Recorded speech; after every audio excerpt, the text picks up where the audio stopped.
but it's in your district too. All right, thank you. We'll start with the Pledge of Allegiance.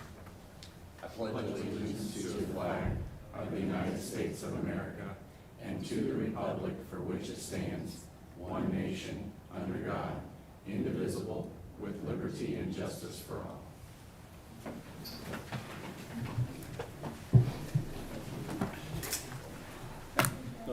Just about ran over my glasses. Be a good start. Good morning, everyone, and welcome to the September 14th, 2023 Shawnee County Board of County Commissioners. On my immediate left is Commissioner Aaron Mays, who represents District 3. On my right is Commissioner Kevin Cook, who represents District 2. And I'm Bill Rippon, and I represent District 1. Where's our Madam Clerk today? She's not feeling very well. Well, so. what's I'm sorry to hear that. What's first on our agenda? Item 2, unfinished business, number A, deferred from August 31st, 2023. Board of Commissioners consideration, selection, and approval of a selected design is requested to proceed with the design-build contract C-238, 2023, that was approved on July 28th, 2023. The three proposed designs are the family pool design, the Blue Lagoon hybrid design, and the Nautilus Aquatic Playground Splash Park design. Tim, I understand the architect, the contractor cannot be here today. Yeah, I had some questions for him. So I'd like to defer this project to when they can be here. Is a week enough? Tim Laurent, Parks and Recreation Department, yes, I think we can expect Okay. them to be here next week. I think that we all have questions regarding their design, regarding the pricing, looking at where they're at, and I think that the public needs to have them here to answer those questions, and so I would agree with that. I would agree. I move that we defer this for 1 week. I'll second that. Motion's been made by Commissioner Rippon, seconded by Commissioner Cook. All in favor say aye.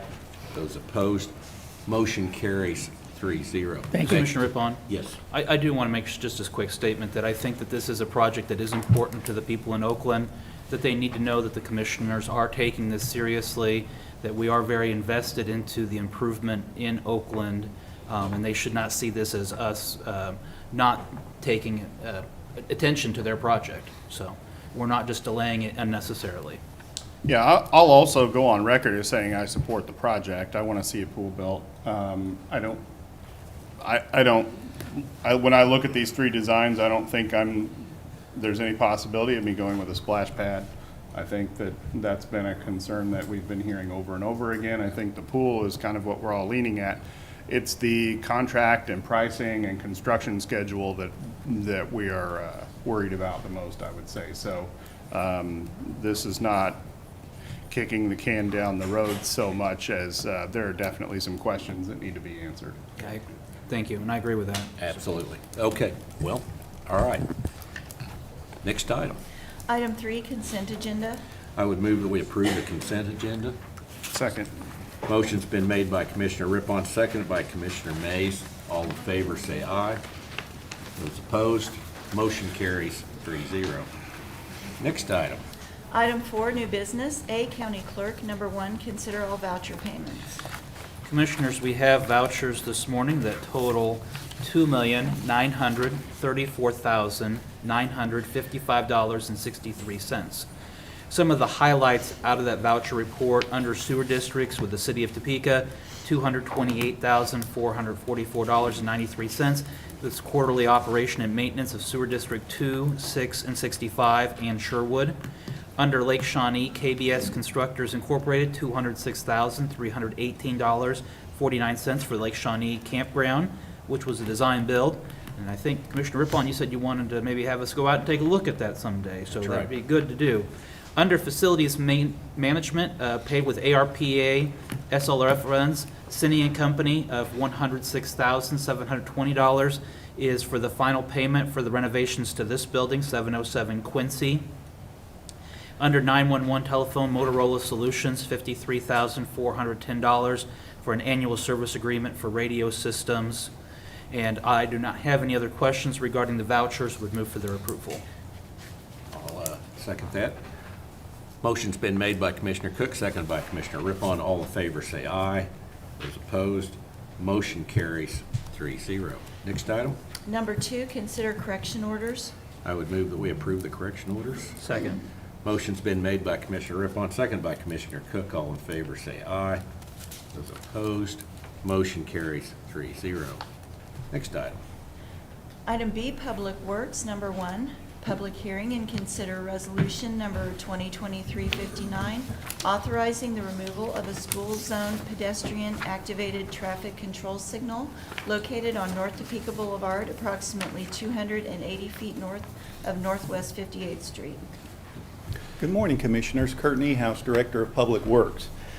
Yes, 2 items of business associated with this agenda item. One is a public hearing and one is approval of a resolution. Please humor me to talk about the resolution for a little bit before we move into a public hearing. For some time, I've known that the former Pleasant Hill Elementary School is no longer an elementary school. When Pleasant Hill Learning Campus was an elementary school, as you can imagine, there were a number of cars dropping off students in the morning and picking them up in the afternoon. There was not ample space to allow for that on school property, so there was an overflow parking, a de facto overflow parking on the west side of North Topeka Boulevard at a church. People would drop their kids off at the facility, the church to the west on Topeka Boulevard, and then they would use the signal to safely cross Topeka Boulevard and gain access to the school complex. No longer an elementary school. It's a learning campus. Its use is totally different. There's not nearly the students at this facility. So I thought maybe it was an opportunity to remove a signal that was no longer needed. So I reached out to the school district. The school district is okay with removing the signal system. I checked with the church across the street to the west. Now I need to make this point clear. This is a school zone crossing. It's not a public crossing. But nevertheless, I checked with the church. They have no need for the signal. There are no sidewalks that lead to the signal, so it does not meet ADA requirements. So by itself, it is not a suitable pedestrian crossing. I've had staff from Public Works and visit the site, observe the site during the morning drop-off, the afternoon pickup period. Nobody has used the signal. So I'm here before you asking that the signal be removed via resolution. Now, the MUTCD, the Manual of Uniform Traffic Control Devices, requires that we inform the public of the removal. Okay? So what has happened is I have gotten with the school district, and in your packet you can see what the school sent out to approximately 600 families. They sent out a notice about the future signal removal, which was very helpful. Now, I have not been able to accomplish, one thing I wasn't able to accomplish is I had asked the school district to send out a notice of this public hearing, and they were not able to do that. But quite frankly, considering that I have not received any comments about the removal, I believe we have provided adequate notice to the public concerning the signal removal, and I am confident it is not being used. So with that, that takes us into the request for a public hearing. Yes, Mayor. Kurt, I just have a question. I know there's a church across the street. Yes. Is there on Sunday mornings any kind of traffic going the other direction? Do they park at the school and cross over to the church at all?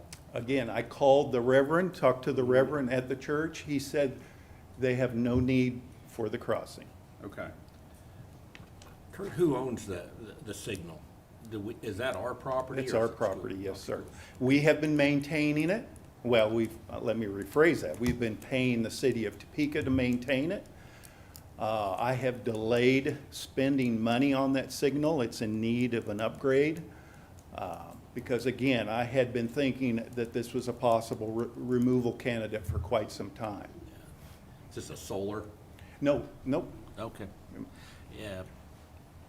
So do we have a meter, or, I mean, is that the only thing that we're paying electricity on this particular meter? Is this light, or? You know, that's a good question, and I haven't really explored Okay. how we've been paying to operate the light. I assume we get the usual Evergy bill that we get for other lights and signals that we have throughout the Okay. county. All right. I notice there's a school crossing sign. Yes. Would that be removed as well? My intent is to just merely adjust the boundaries of the school crossing zone, because don't forget, south of there, south of 58th Street, we have that middle school and grade school complex. And so I think it's important to maintain the school zone. It's just that that single signalized crossing is no longer needed. Okay. All right. I got another Yes. Kurt, obviously, I mean, this is quite a crossing. It's got the mast arms and everything. I know those are hard to come by these days, and if you do, they're expensive. Is there something we can do with the old signal, like to reuse it throughout Shawnee County somewhere, or sell it? I've been asked that before. It's such a unique structure, I'm not sure there's a place to use it anywhere else. And furthermore, my opinion is, if there's a need for a school crossing or any kind of a pedestrian crossing anywhere else, I wouldn't choose something like this at this point. I would choose something like what we are, here in the last 2 years, we constructed or installed on Croco Road. They're just south of 29th Street, these rectangular rapid flashing beacons. I think that would be a better cost option, and then probably just as effective. So what do we do with it, though? I mean, Well, I will have to bring, after the first of the year, provided you approve the resolution, that's another requirement of the Manual of Uniform Traffic Control Devices, is I have to bag the signal heads for 90 days. And what that does is it allows us one last opportunity to let motorists know that the signal is no longer operational. It gives the public a one last chance, if things change, to maybe contact me and explain to me why the signal is needed. But again, we have to bag the heads for 90 days, and then after that time period, which will take us into early 2024, I'll bring a contractor, a dedicated signal contractor in to remove the pole and lighting system. Okay, And they will probably scrap the pole, to answer your question. okay. I'll make a motion that we open the public hearing. Second. Motion's been made by Commissioner May, second by Commissioner Cook. All in favor say aye. Those opposed, motion carries 3-0. Okay, we are now in public hearing. Is there anyone here who wishes to speak? Yes? Public comment or public hearing? This is a public hearing just on this traffic light. I support it. Thank you. So noted. Is there anyone here who would like to speak in favor or who's in opposition of removing this light? Seeing none, I would, go ahead. I was just going to make a motion to close the public hearing and adopt the resolution. Yes, I'll second that. Motion's been made by Commissioner Cook, second by Commissioner Rippon. All in favor say aye. Those opposed, motion carries. Next item. Number 2, consider awarding a bid to Claver Construction Company, Inc. of Wichita, Kansas for a culvert replacement project on Southwest 107th Street over Elm Run Creek, a tributary to the Wakarusa River, at a cost of $499,994, and authorization and execution of contract C-285-2023 for the same. The construction will be paid for using Public Works Special Bridge funds. Courtney House, Director of Public Works. Back on Monday, August 28th, we received 2 bids. And the fact that we received only 2 bids may be, to some, bad news, but hey, what's important is one of the bids was extremely competitive. And so I'm here before you, asking you to accept this bid. If it's approved, we'll have a pre-con meeting tomorrow, and we'll give a notice to proceed on Monday. That means approximately a 90-day calendar days for this project that will put a completion date in mid-December. We can do this because there's no asphalt on the job. It's concrete construction, gravel surfacing. So it's a great project for a contractor to do leading into Christmas, leading into winter, and we think that might be why we got such a good price on it, because it keeps the crews busy over the winter period, or part of the winter period. With that, I look forward to your questions. Is it gonna be easy to detour people around this construction? Yeah, I don't think it's going to create any significant problems for the traveling public. People that live in the area, they'll know where they need to go to avoid the closure. Okay. Does it affect any bus routes or anything like that? Or- It's maybe school bus, but Okay. we're hoping they can adapt. Okay.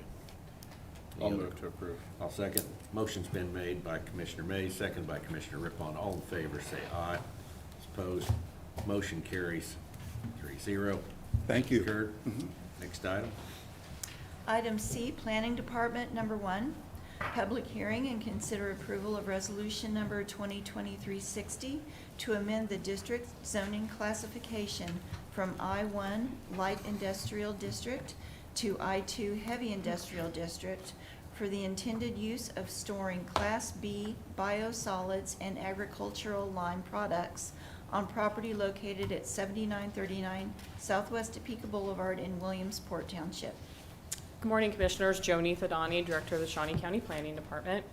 As was mentioned, this is an item for a public hearing for a rezoning from I-1 to I-2. And this one's a little bit different than your typical rezoning because it's also being requested that they be allowed to use it for a provisional use. And I'll go into a little bit of detail as to what that exactly means.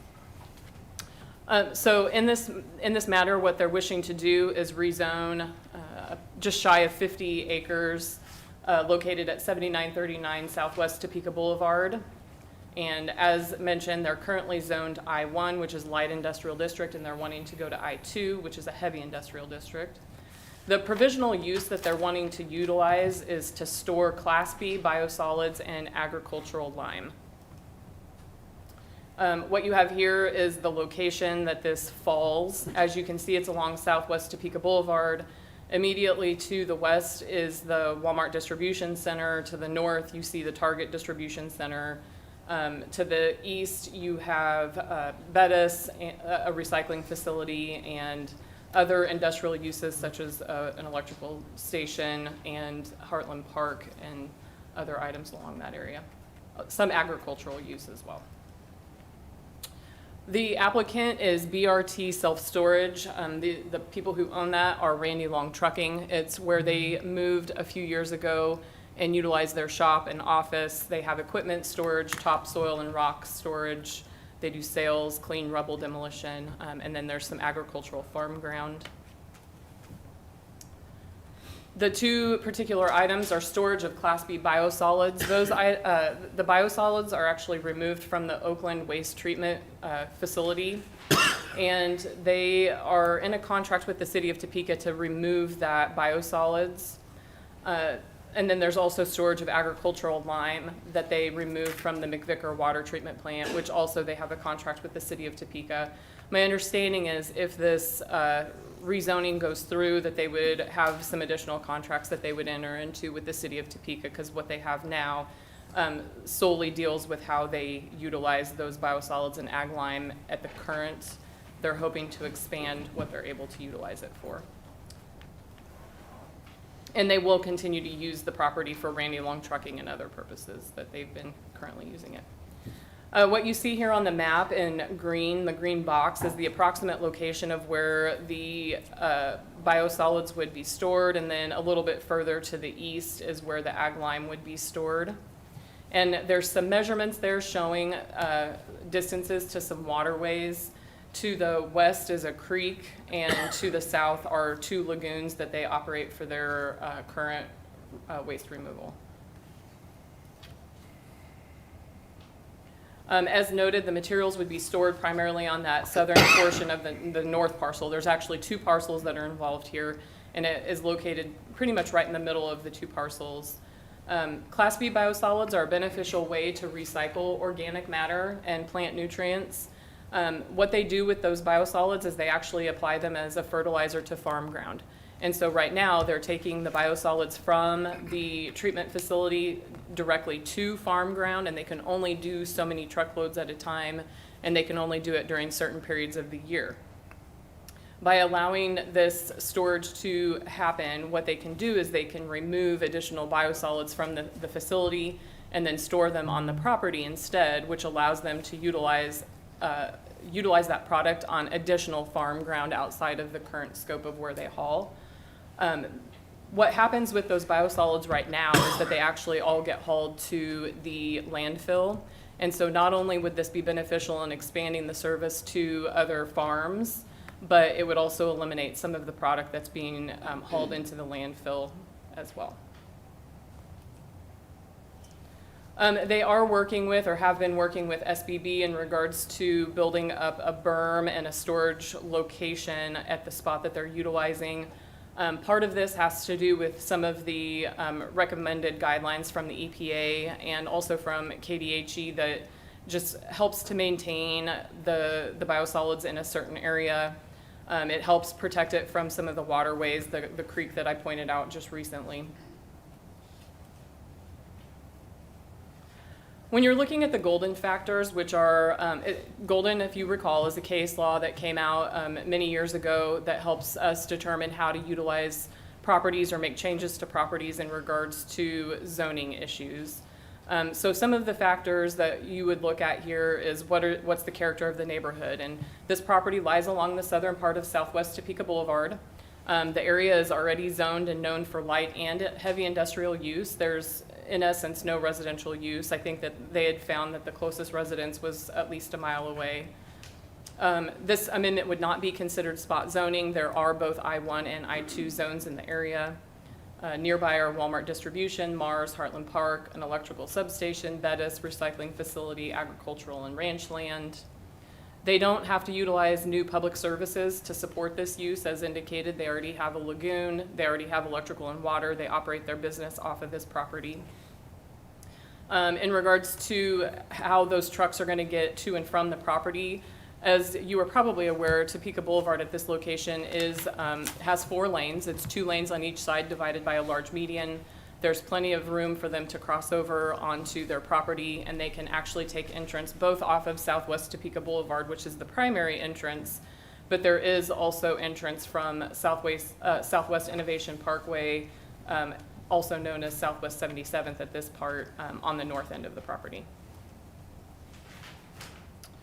In regards to public input from the original public hearing that was held for the Planning Commission, 12 letters were sent to property owners located in this area. This one's a little bit different than what you may normally see because we are at a location where the city limits is quite close. So by law, we're required to send it to 1,000 feet within the county and then 200 feet within the city. And that's what we did, so 12 letters were sent. We only got response from one neighbor who was immediately south of the property, and he was just calling to let us know that he had no objections to the proposal. We had a public hearing at the Planning Commission on August 14, and there were people that attended, but those were people that were there alongside Mr. Long and his company. Nobody spoke in favor of or against the proposal, but I did want to notate that there were people that were at the public hearing. And this is a map that indicates the location of the notice. As you see on the west side where the city limits falls, you only go 200 feet. And then on the east and south side, you go 1,000 feet. Okay, so the zoning amendments between the two, I-1 specifically excludes this use.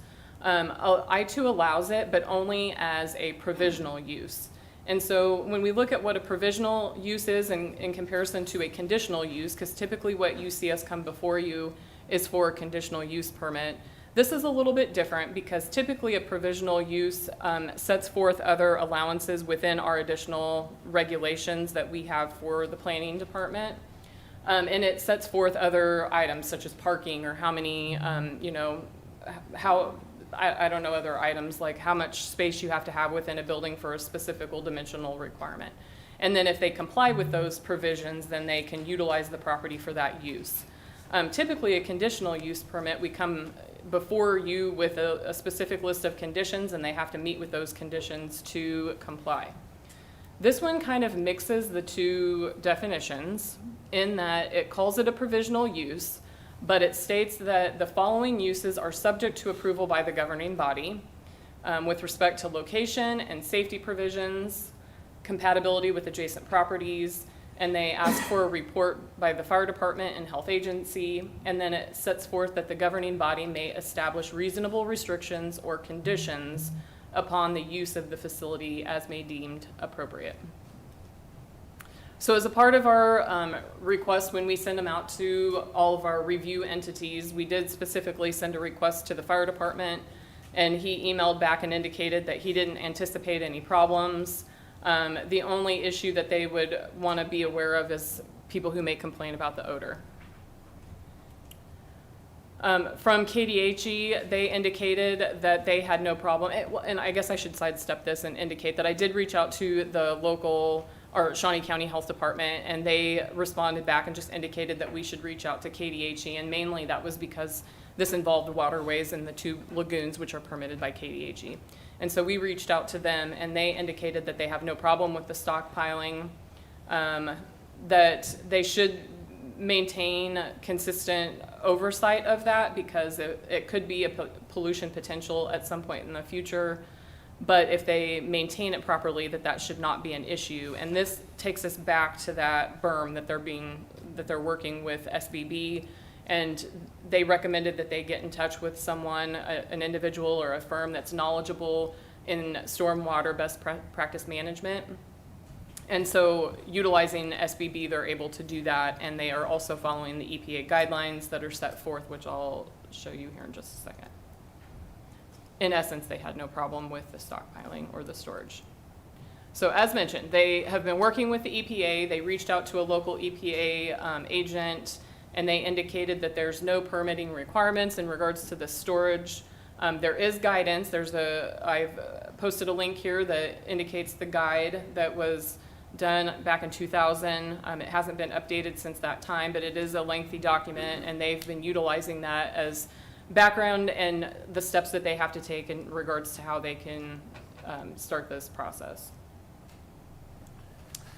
So concerns that I had when reviewing this was making sure that the applicant complies with any requirements of health agencies, any other local, state, or federal agencies.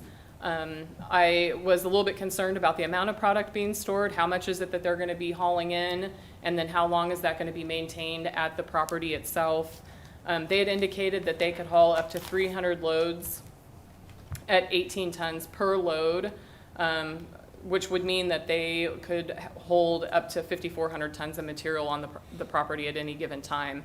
Now, as they may indicate, or as you may see, that material doesn't just sit there stagnant. They have to move, they have to rotate, they haul it in, they haul stuff off, and so it's going to be constantly moving. I also asked that they get a bond for reclamation or cleanup if necessary, so that if there's any issue, if they end up leaving this property, that there's cleanup of the property if necessary, and that they get a bond for that in case they're not able to do it themselves, or if they, for whatever reason. Now, lucky for them, this is the work that they do, and so they should be able to do the cleanup themselves, but this is the what if in the future to handle in that any situation. Recommendations from local health department as well. Well, local health department was at least 100 feet of separation from any well, creek, or waterway, which they are utilizing that stance.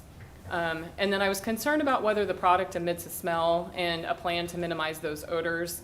I did have contact with the city of Topeka, and the utilities indicated that typically the product, by the time it leaves the waste facility, actually smells just like dirt.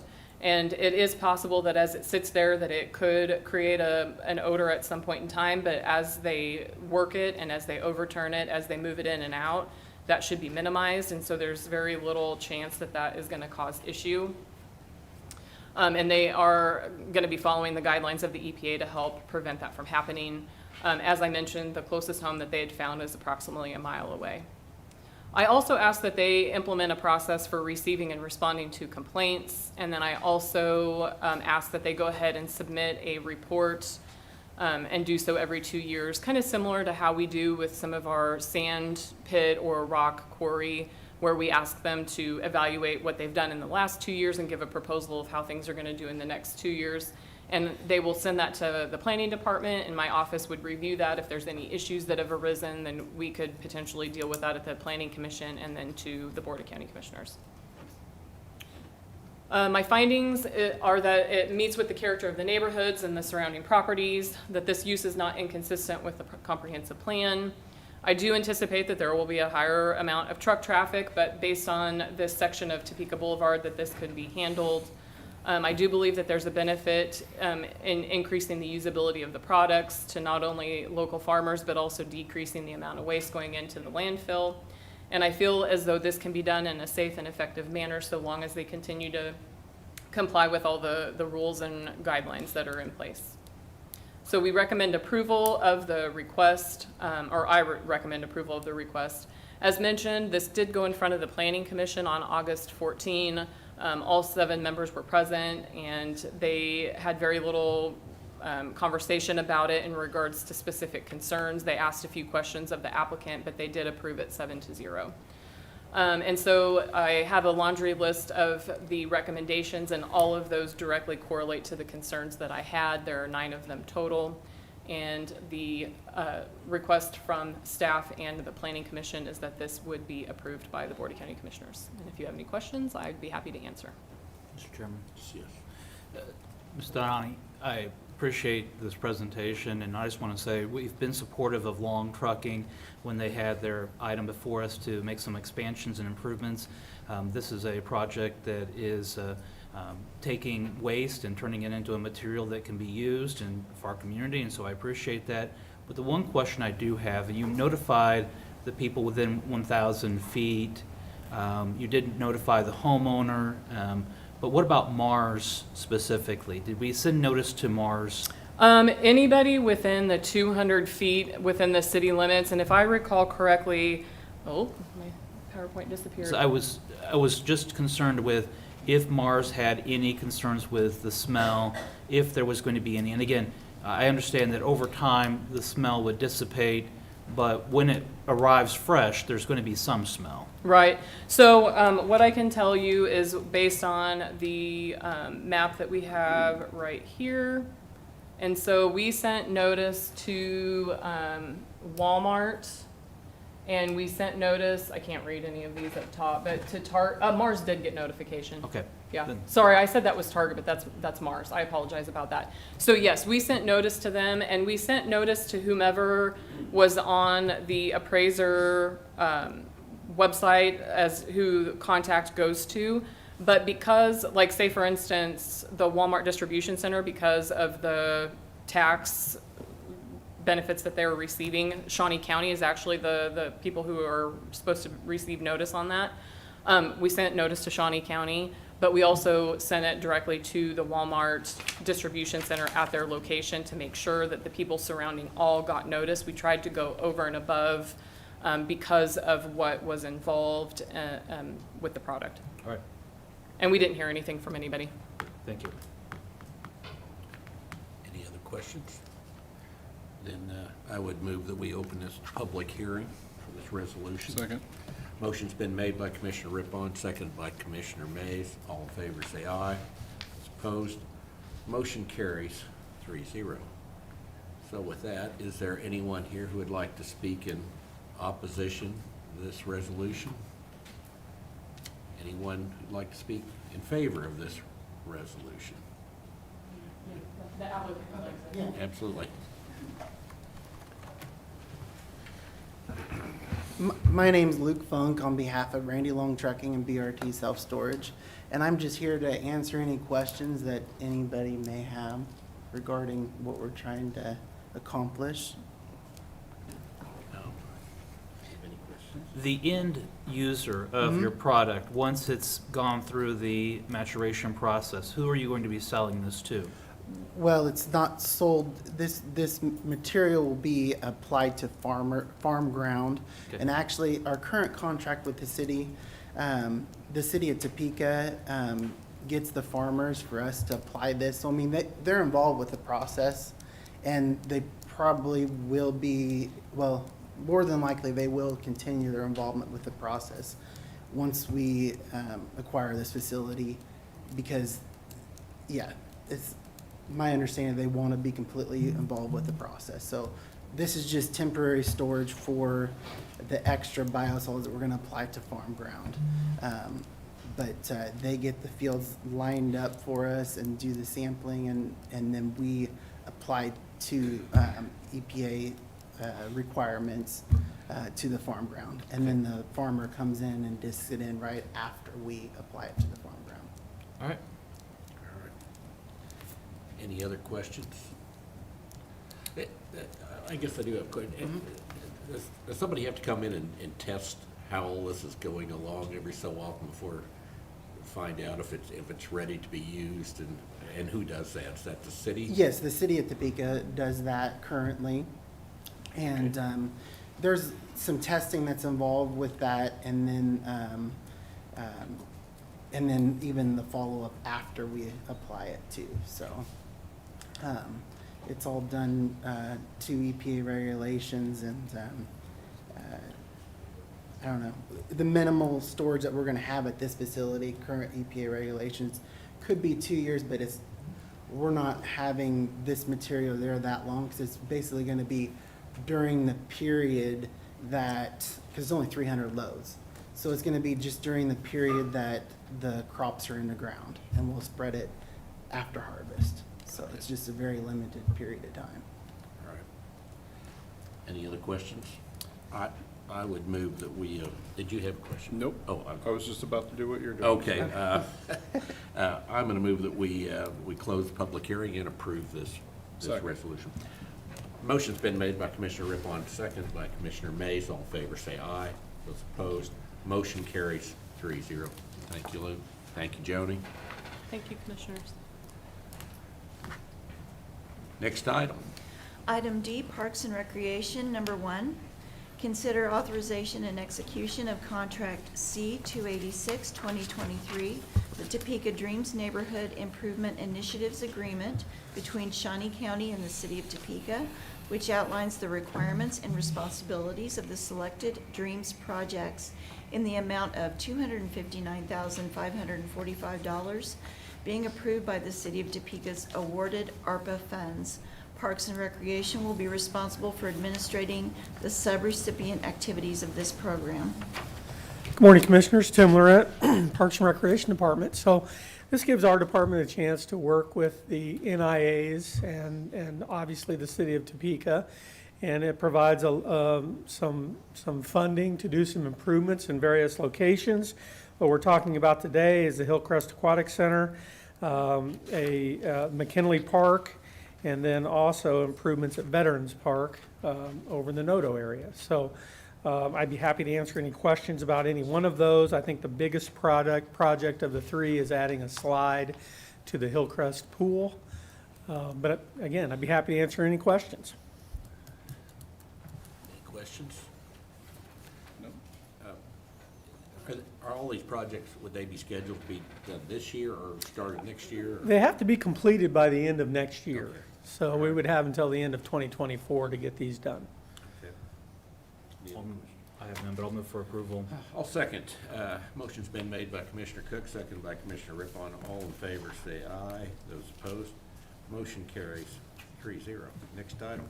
Number 2, Board of Commissioners consideration and approval is requested to utilize $12,300 of Gage Park sales tax funds for planned improvements to the Gage Park playland.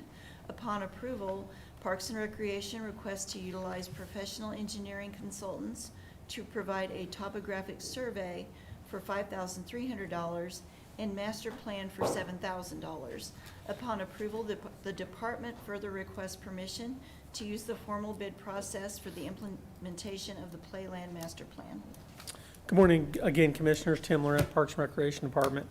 So as the clerk stated, this would be really our first use of the Gage Park sales tax money. And we would like to essentially go in and do a site survey in the Playland area and, just look at things like drainage patterns and the existing vegetation and the state that it's in, the trees that it's in, what kind of condition they're in.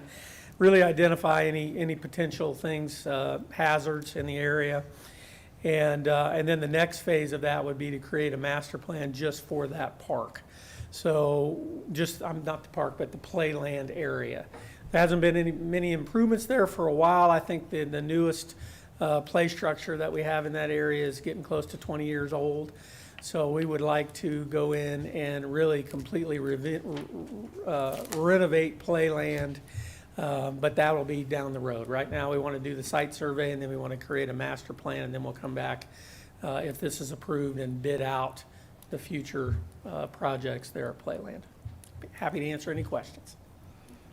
So what you're saying is the projects I did 25 years ago are old and worn out?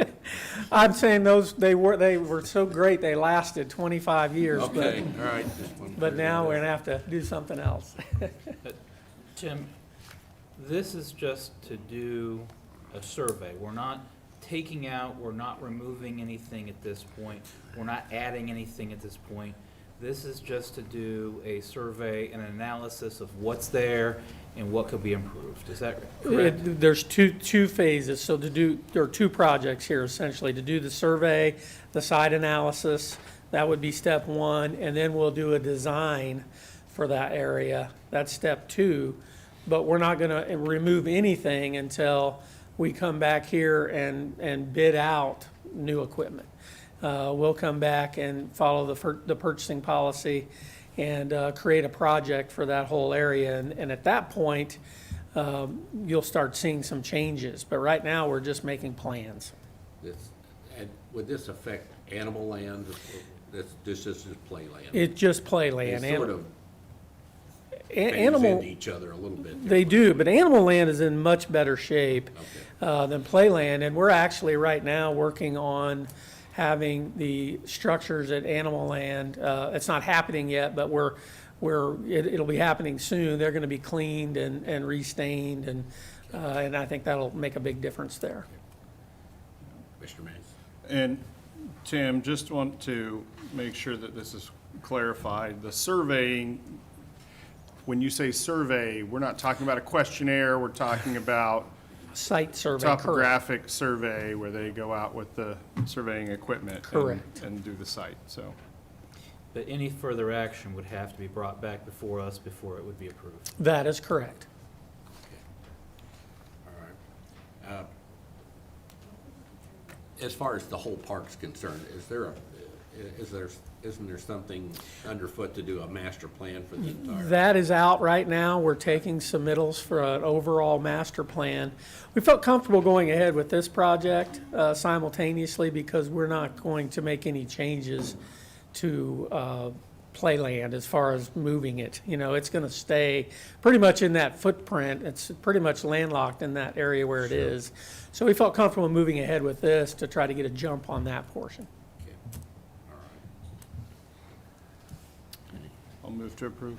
I'll second. Motion's been made by Commissioner Mays, second by Commissioner Rippon. All in favor, say aye. Those opposed, motion carries 3-0. Thank you. Next item. Item E, Department of Corrections, number 1, consider authorization to use capital outlay funding to purchase and replace security system equipment. The items purchased will either replace end-of-life equipment or upgrade current equipment to be more effective and efficient in our use of the security system. Good morning, Commissioners. Brian Cole, Shawnee County Department of Corrections. This is just a request to move forward with approved capital outlay funds by the Board of County Commissioners for the last 2 years to continue our upgrades of security equipment and camera systems and things like that throughout the Department of Corrections. This is going to be a lifelong project for Department of Corrections because of the continuous use of this stuff, but this was an equipment, but this was approved for capital outlay use, and we would just like to be able to move forward to get this going and get it off of our plate, and I'd stand for any questions you may have.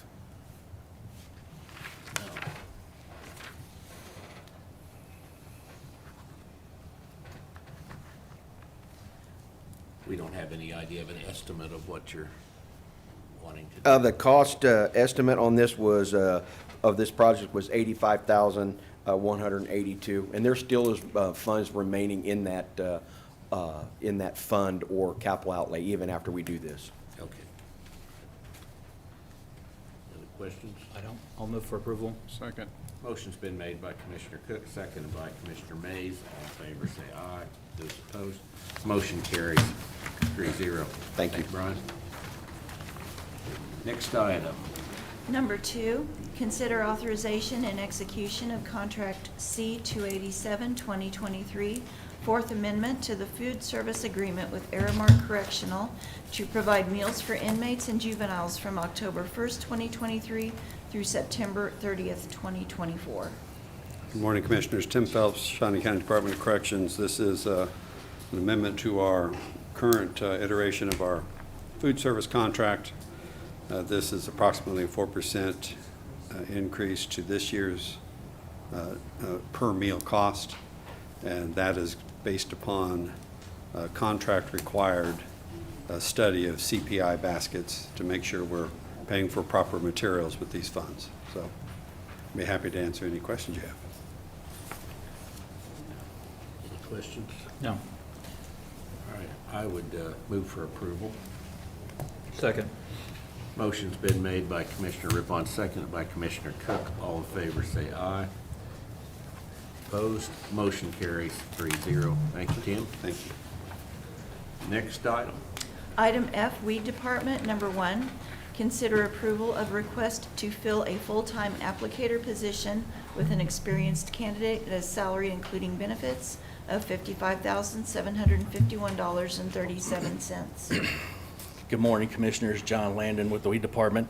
I've selected a candidate to fill the full-time applicator position.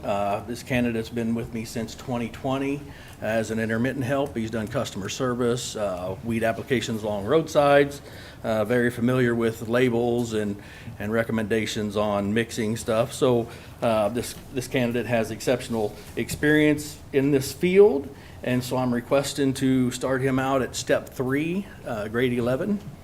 And I'd be happy to answer any questions you might have. You worked with HR to vet Worked this with HR and Betty both on this, so, yeah. I don't have any other questions. Then. Does this person, do they have an applicator's license? He's got his general part of his applicator license, which is the main test of it, and then he's working on his 9A and 6. So he's got a testing date scheduled for his 9A already. So I will add, Commissioners, he did pass his general exam with like an 89, so he's a very smart kid. I'll move for approval. I'll second. Motion's been made by Commissioner Mays, seconded by Commissioner Rippon. All in favor, say aye. Those opposed, motion carries 3-0. Thank you, Commissioners. Next item. Item 5, public comment. All right. I do have, I have one person signed up, but I think there's more than that. First, I have Robert Williams. Right here.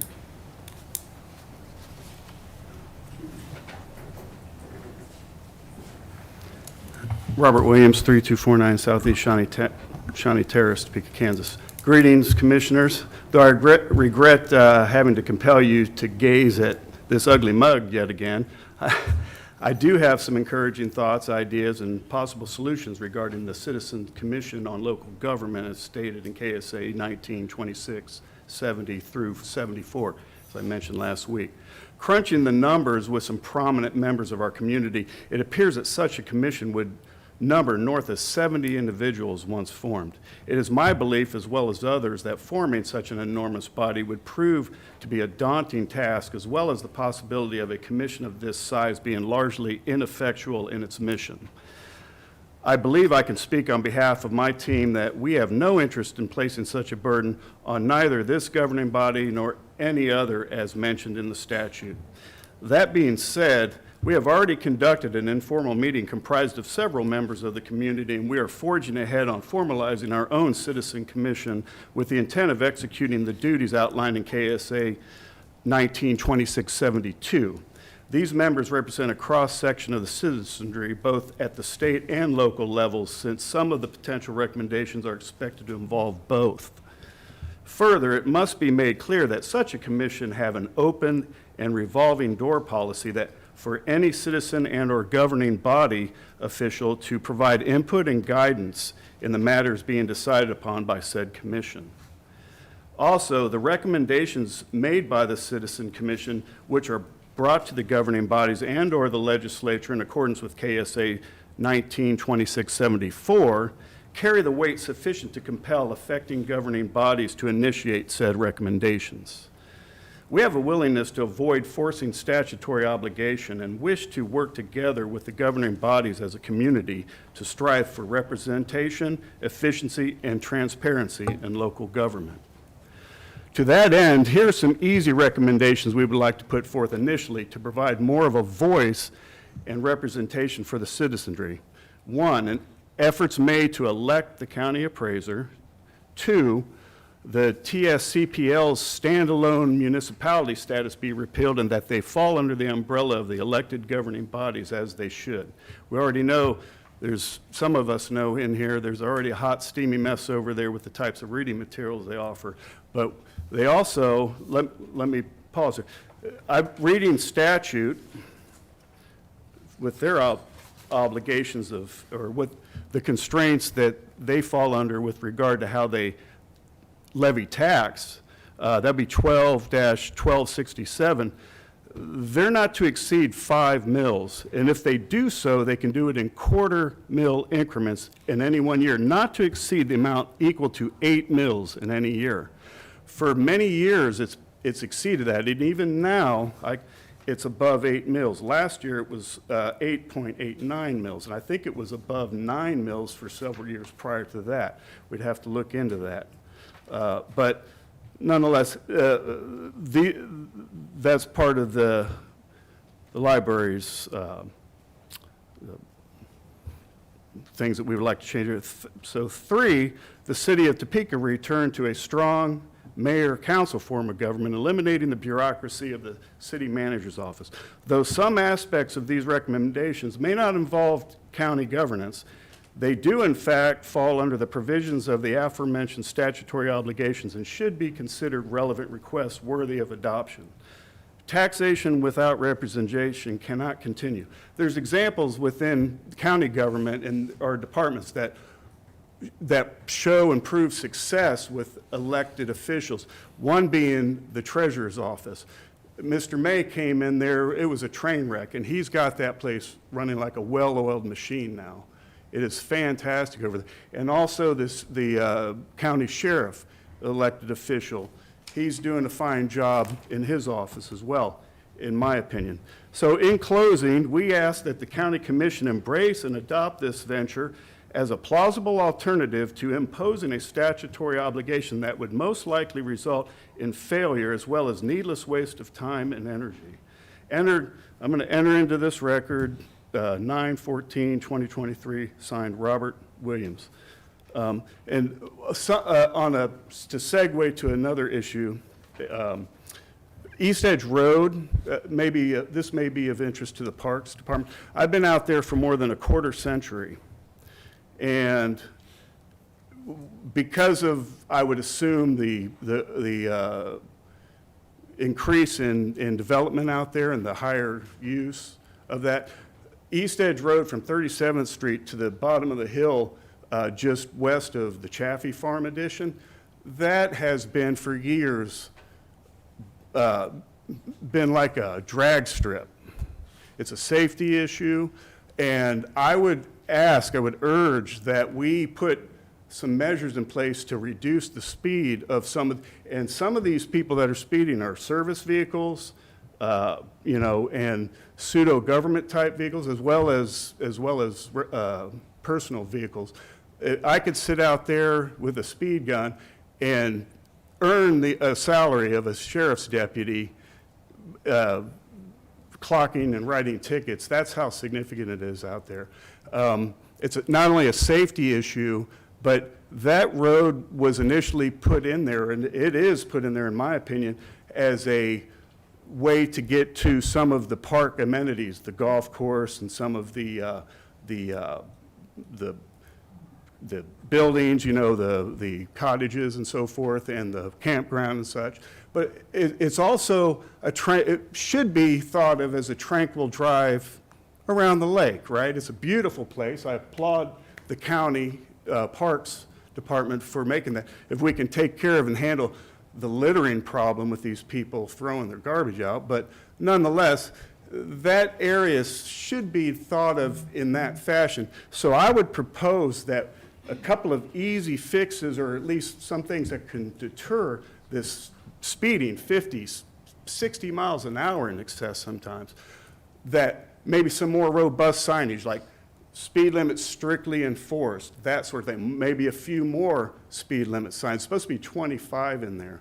Also, that crosswalk just west of the the Chaffee Farm, maybe some speed bumps should be in order to alleviate.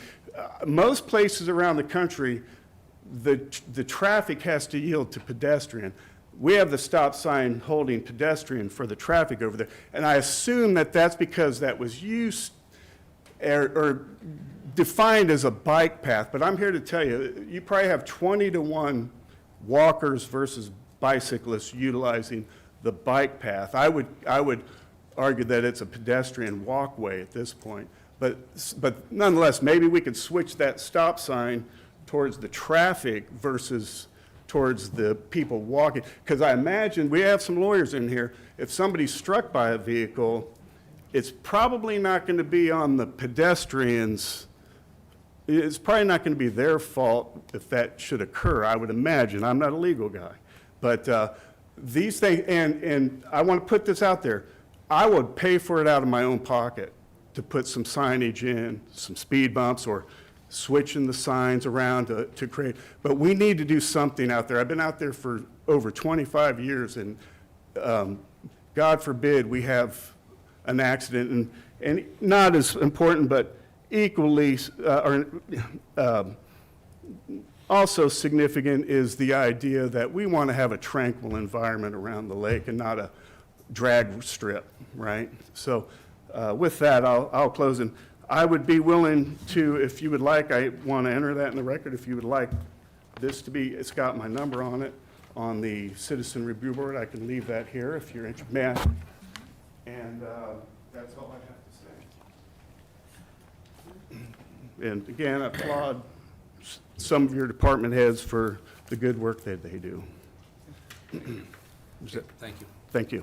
Do we have anyone else that'd like to speak? Henry McClure.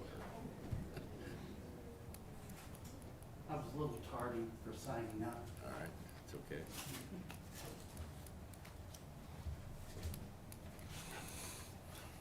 I'm going to pass these out, and then I'll leave you mine for the record.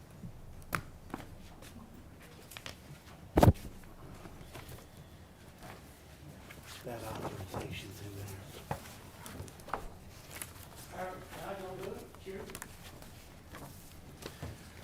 My name's Henry McClure. I'm a real estate developer in Topeka, Kansas.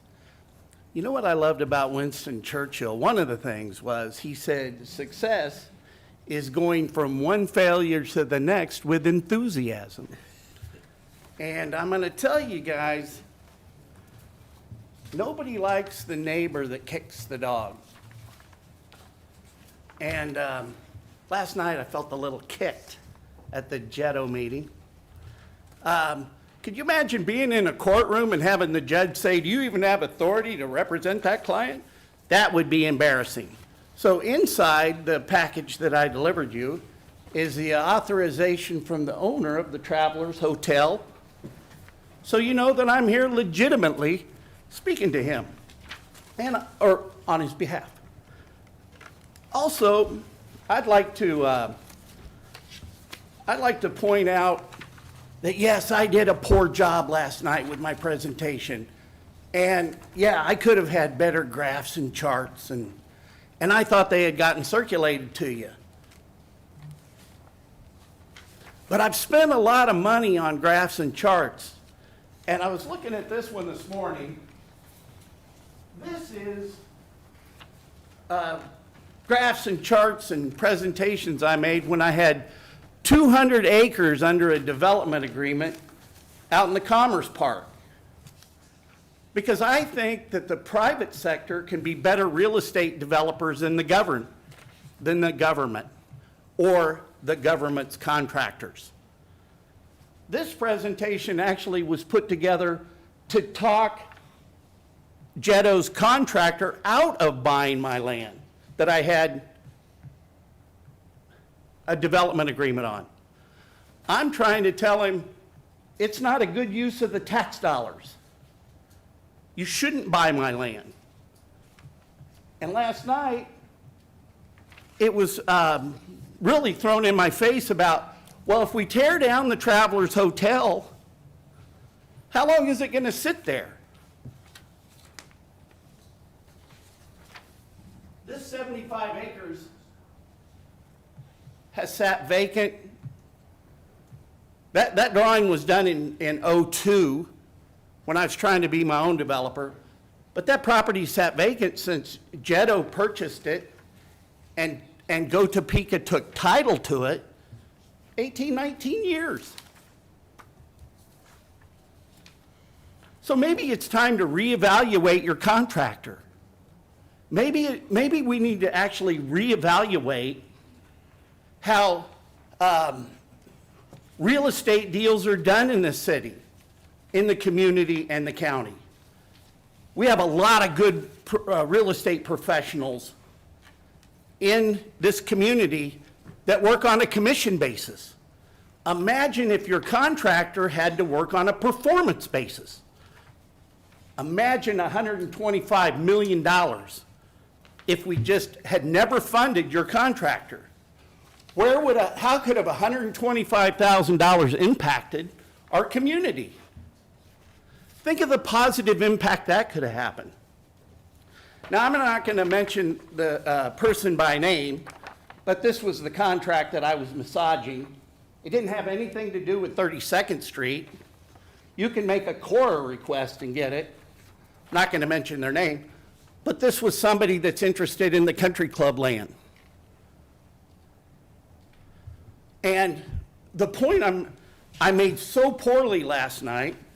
Also, let's look at this real quick. This is the White Lakes plan that Hutton Development has put together for White Lakes. You just set this project back years, not as if it was set back any longer for how long the city dithered with the way they handled that deal.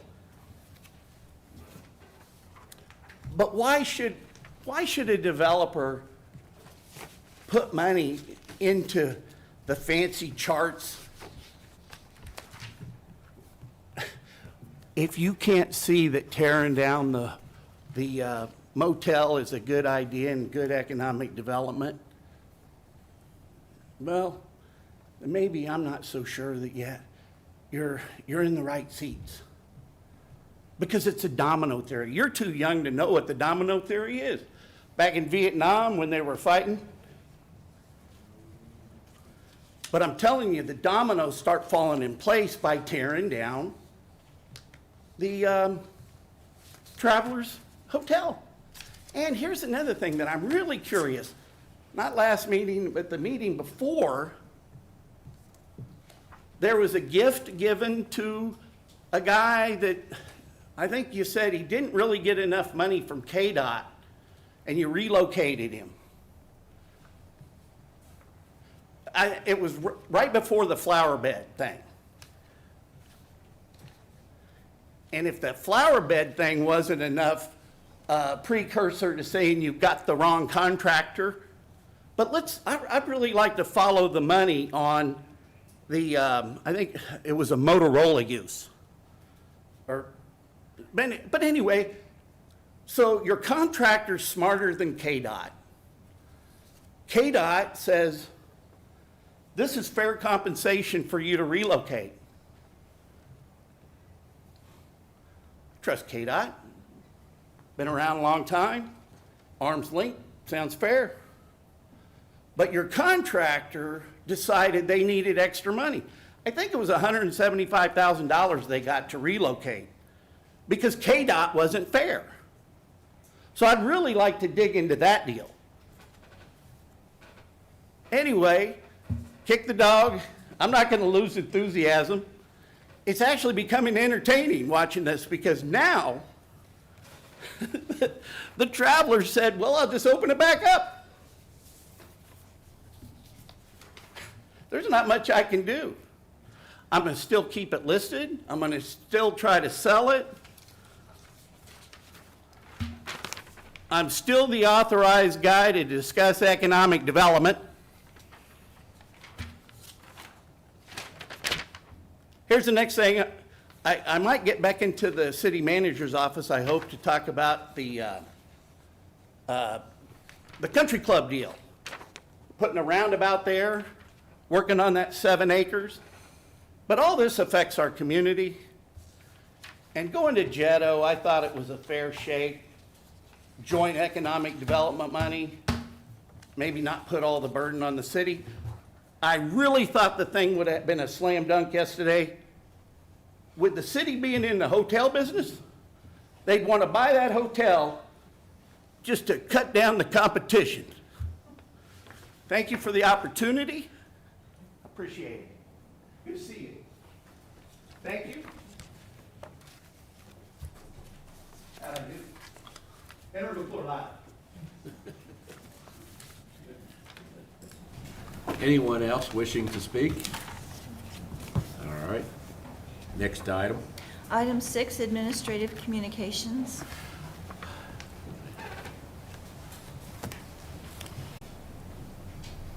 Good morning, Shawnee County Department of Corrections, Brian Cole. Just want to let everybody know that we've started our Basic Officer Academy.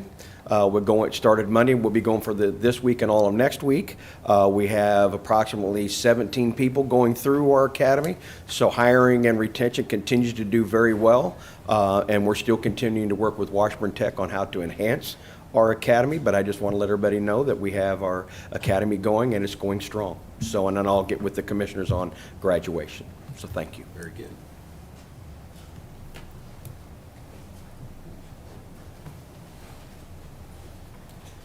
Tim Laurent, Parks and Recreation Department. So if you haven't been out to Garden Glow yet, you still have time. That goes on through September 24th. Again, it's 7 o'clock to 10 o'clock. There's a $5 fee, and kids 5 and under are free. We also have the 4th annual car show at Gage Park. So that benefits the War Memorial there. That is on Sunday, September 25th. I can't read 27th. I can't read my own writing. But it's coming up this weekend, I believe, or 2 weekends from now. You can find it on our website. You can find it on our Facebook page. And then our spray pads, our spray parks are open until the 17th. So you have a few more days where you can go enjoy Jackson Spray Park and Dornwood Spray Park. That is it. Did I get the date right on that, Bill? I think so. Okay. Well, I said a couple of them, so I'm not sure. 25th or the 20th. Sunday the 24th. Oh, well, that wasn't one of them I said.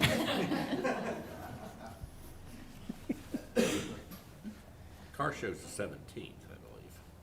Oh. Is that right? Yeah, September. Yeah, what Bill said. 17th. You're right. So Saturday. Saturday. All right. Thank you. Just go to Gage Park, whether there's a car show or not. Saturday morning, everyone go. All right.